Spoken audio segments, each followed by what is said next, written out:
Je m'appelle Josée Saint-Georges, j'ai 30 ans, je travaille en développement international. Je suis une personne très simple, qui aime les choses de la vie qui sont simples et belles. Ma famille, pour moi, c'est très important. Mes amis aussi. J'aime la nature, tout ce qui est beau, tout ce qui est naturel, puis qui m'amène du bonheur. Les difficultés que j'ai rencontrées dans ma vie, je dirais que ça s'est passé sur une bonne période, plusieurs années. Ça a commencé assez jeune, du primaire, ça s'est étendu au secondaire, puis jusqu'au début du cégep. Au primaire, j'avais beaucoup de difficultés à avoir des amis, des vrais amis là, qui m'acceptaient pour qui je suis, qui m'appréciaient à ma juste valeur, puis qui étaient vraiment là pour moi. J'avais pas le sentiment que j'avais ça du tout, même que j'étais souvent rejetée.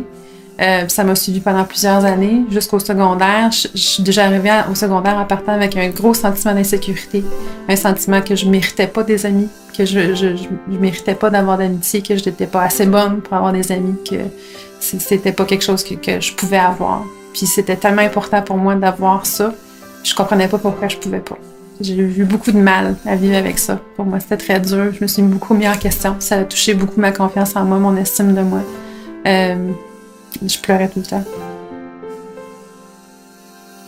Les sentiments que j'avais, je dirais que c'était une grande incompréhension, un sentiment un peu d'injustice. Je voulais tellement, je comprenais pas pourquoi d'autres plus que moi, pourquoi je peux pas avoir des amis, pourquoi j'ai pas le droit d'avoir ça. Qu'est-ce que j'ai de pas correct? Je passais belle, je passais drôle, je passais intéressante, je passais par toutes les attaques personnelles que je pouvais faire. Ce que j'ai fait pour surmonter cet obstacle-là, mon frère a été une présence très forte pour moi. Il n'y a pas beaucoup de gens qui savent par quoi je suis passée, parce que je l'ai caché de beaucoup de monde.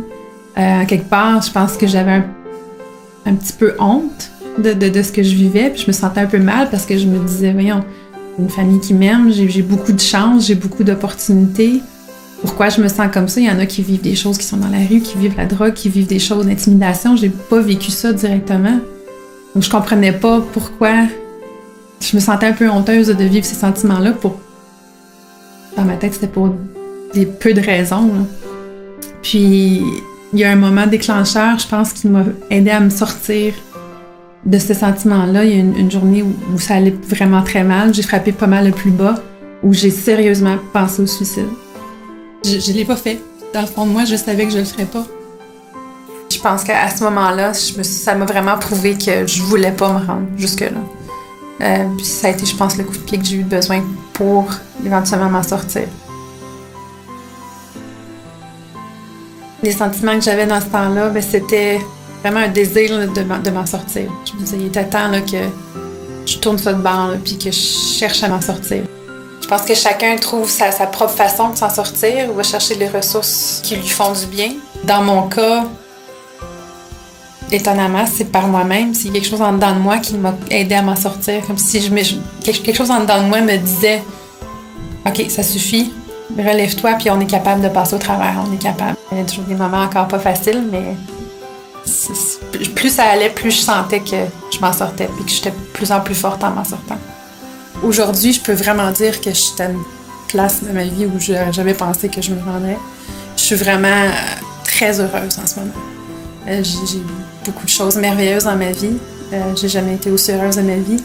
Il y a toujours des moments difficiles. Il y a des petits moments où j'ai des sentiments qui me reviennent de ce temps-là. C'est toujours en moi, mais j'arrive à y faire face beaucoup plus facilement.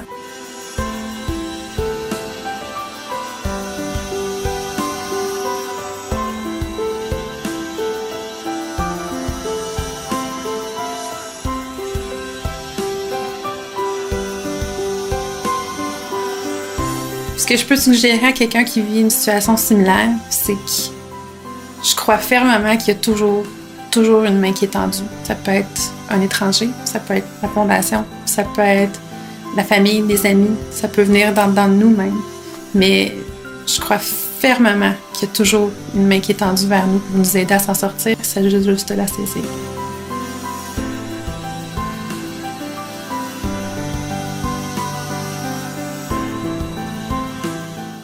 Même dans les moments les plus sombres, il y a toujours une petite lueur d'espoir parce qu'aller mieux, ça se peut.